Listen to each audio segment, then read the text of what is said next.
नमस्कार, next 9 live देख रही हैं आप और मैं हूं आपके साथ प्रज्ञा सिंह। प्रोग्राम की शुरुआत करेंगे और बात करेंगे भोजपुरी एक्ट्रेस आकांक्षा दुबे के केस की। आकांक्षा दुबे मामले में अब कई तरह के सवाल सामने आने लगे हैं कि आखिरकार इस केस में असली गुनहगार है कौन? कौन है जो इस केस में आकांक्षा की हालत का जिम्मेदार है?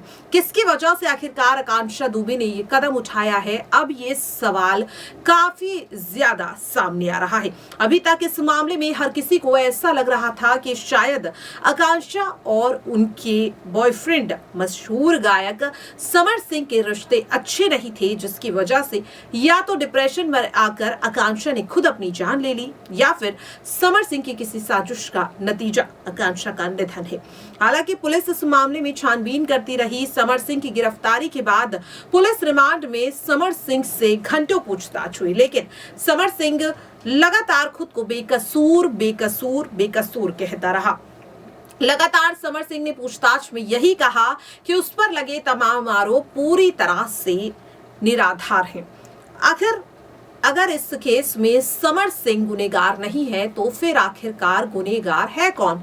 किसकी वजह से आकांक्षा की जान गई? अब ये सवाल काफी ज्यादा उठने लगा है।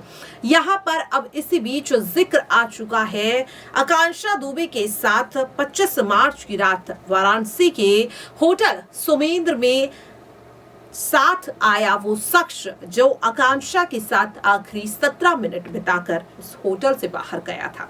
बात यहाँ पर हो रही है संदीप सिंह की। जी हाँ, आपको बता दें कि अब आकांक्षा दुबे के जो केस के तार है वो संदीप सिंह से जुड़ रहे हैं। क्यों इस मामले में संदीप सिंह का नाम तेजी से लिया जा रहा है? अब ये सवाल काफी ज्यादा उठता हुआ दिखाई दे रहा है। दरअसल आपको बता दें कि आकांक्षा दुबे मामले में अब जिस तरीके से देखने को मिल रहा है कि पुलिस लगातार जांच करती हुई दिखाई दे रही है। कई सवाल हैं जो अब धीरे धीरे इस केस में सामने आ रहे हैं और अब ऐसे में देखने वाली बात ये होगी कि आखिरकार वो क्या वजह है, क्यों इस मामले में अब काफी ज्यादा चीजें गहराती हुई दिखाई दे रही है। इस मामले में पूछताछ के दौरान देखने को मिल रहा है कि अब संदीप सिंह और आकांक्षा के रिश्ते की जो असली सच्चाई है सामने आती हुई दिखाई दे रही है। अभी तक इस शख्स को लेकर सिर्फ और सिर्फ यही कहा जा रहा था कि शायद समर सिंह सिर्फ वही शख्स है या आकांक्षा के साथ समर सिंह का सिर्फ इतना रिश्ता है कि आकांक्षा उस रात एक पार्टी में गई थी। उस पार्टी को समर सिंह ने होस्ट किया था और सिर्फ पार्टी से आकांक्षा को होटल सेफली छोड़ने के लिए संदीप सिंह आया था, लेकिन ऐसा नहीं है। जी हां, आपको बता दें कि छानबीन के दौरान अब ये सच्चाई सामने आई है कि संदीप सिंह और आकांक्षा दुबे एक दूसरे के काफी करीब थे। इस बात की जानकारी खुद समर सिंह ने पुलिस पूछताछ में दी है। समर सिंह का कहना है कि आकांक्षा और संदीप सिंह की जो नजदीकियां हैं उससे समर सिंह को काफी ज्यादा दिक्कत थी। उसने कई बार आकांक्षा को रोकना चाहा, लेकिन आकांक्षा उसकी बात सुना ही नहीं करती थी, जिसकी वजह से समर सिंह और आकांक्षा के बीच कई बार लड़ाई भी हुई, कई बार झगड़ा भी हुआ। आप सभी को याद होगा कि पुलिस रिमांड में खुद समर सिंह ने यह कहा था कि बीते 2 से 3 महीनों में आकांक्षा किन्हीं 2 लड़कों से काफी ज्यादा बात किया करती थी। कयास ये लगाया जा रहा है कि इन 2 लड़कों में एक लड़का संदीप सिंह है। दावा नहीं किया जा सकता, लेकिन अब तक जो जानकारी सूत्रों के हवाले से आई है उसके मुताबिक वो जो पहला शख्स जिसका ताल्लुक इस पूरे मामले में समर सिंह ने वाराणसी से बताया था वो शायद संदीप सिंह हो सकता है। सोशल मीडिया पर संदीप सिंह और यहाँ पर आकांक्षा दुबे की कई तस्वीरें भी हैं। आपको बता दें कि संदीप सिंह आकांक्षा की बर्थडे पार्टी में भी आया था। हालांकि कोई तस्वीर सामने नहीं आई है, लेकिन ये जानकारी सामने आ रही है कि आकांक्षा शायद संदीप सिंह के काफी ज्यादा करीब थी और इन नजदीकियों से समर सिंह को दिक्कत थी। वो नहीं चाहता था कि आकांक्षा उस शख्स से बात करे। समर सिंह ने पुलिस रिमांड में यह भी कहा कि अगर पुलिस आकांक्षा दुबे के मोबाइल फोन को खंगालेगी तो आकांक्षा के केस से जुड़े कई सबूत मिलेंगे, जिसके बाद पुलिस आकांक्षा दुबे के फोन को अनलॉक करने की कोशिश कर रही है, लेकिन अभी तक आकांक्षा का जो फोन है वो खुल नहीं पाया है।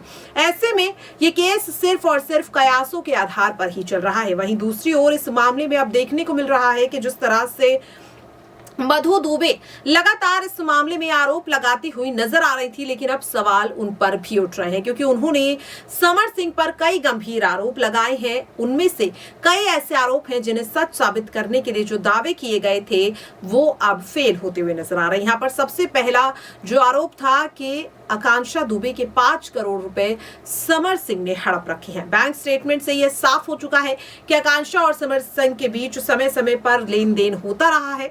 जितने भी प्रोजेक्ट्स में आकांक्षा ने समर सिंह के लिए काम किया, उन प्रोजेक्ट्स में भुगतान समय समय पर किया गया, जिसकी वजह से ये जो पूरा जो दावा था, जो आरोप था, वो गलत साबित हो गया। दूसरी चीज 5 करोड़ रुपए का जिक्र। आपको बता दें कि आकांक्षा की पूरी नेटवर्थ भी 5 करोड़ नहीं है। फिर आखिरकार आकांक्षा के प्रोजेक्ट की कमाई 5 करोड़ कैसे हो सकती है? वहीं दूसरी ओर आपको बता दूं कि आकांक्षा दुबे की मां मधु दुबे ने एक्ट्रेस अनुराधा सिंह को लेकर भी आरोप लगाया था कि अनुराधा सिंह ने उनके परिवार से 1 करोड़ रुपए की मांग की है। अब आखिरकार अनुराधा सिंह 1 करोड़ रुपए की मांग क्यों करेगी? क्या अनुराधा सिंह इस केस में कुछ ऐसा जानती है जिसे छुपाने के लिए 1 करोड़ रुपए मांगे, या फिर 1 करोड़ रुपए अनुराधा सिंह ने परिवार को देने की बात कही है? ये चीजें जो है वो काफी ज्यादा उलझती जा रही है। वहीं दूसरी ओर जिस तरह से इस मामले में सारनाथ पुलिस अभी कुछ भी बयान देने से बच रही है, सवाल आकांक्षा दुबे की विस्तार रिपोर्ट को लेकर भी लगातार उठ रहे हैं कि आखिरकार क्या वजह है, क्यों अभी तक इस मामले में आकांक्षा दुबे की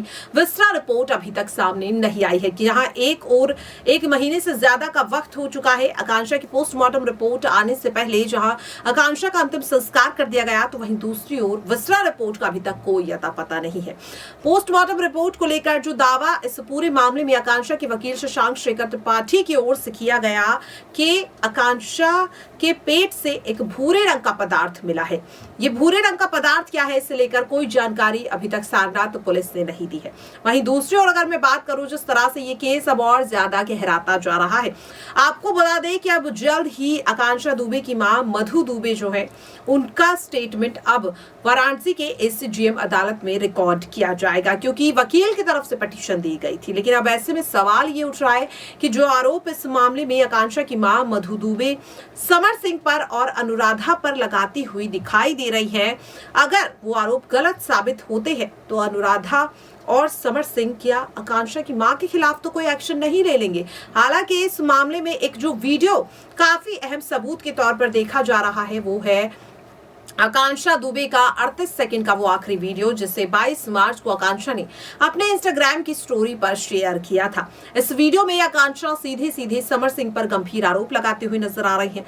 रोती बिलखती आकांक्षा कई बार इस वीडियो में यही कह रही है कि अगर उनके साथ किसी भी तरह की कोई अनहोनी होती है तो उसके लिए सिर्फ और सिर्फ समर सिंह ही जिम्मेदार होगा। अब ऐसे में सवाल ये उठ रहा है कि आखिरकार केस में कई सारी ऐसी चीजें हैं जो एक दूसरे में इतनी ज्यादा उलझ गई हैं कि ये समझ पाना काफी ज्यादा मुश्किल हो रहा है कि आखिरकार इस केस में मुजरिम कौन है और विक्टिम कौन है।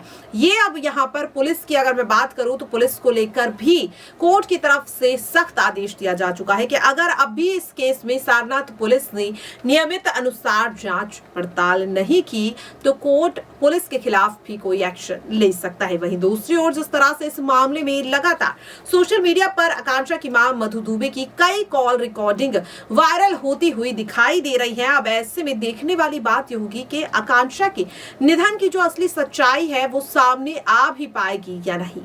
इसे लेकर आपकी क्या राय है, कमेंट बॉक्स में जरूर शेयर करें और बाकी ऐसी तमाम खबरों के लिए देखते रहें नेक्स्ट 9 लाइव। नमस्कार।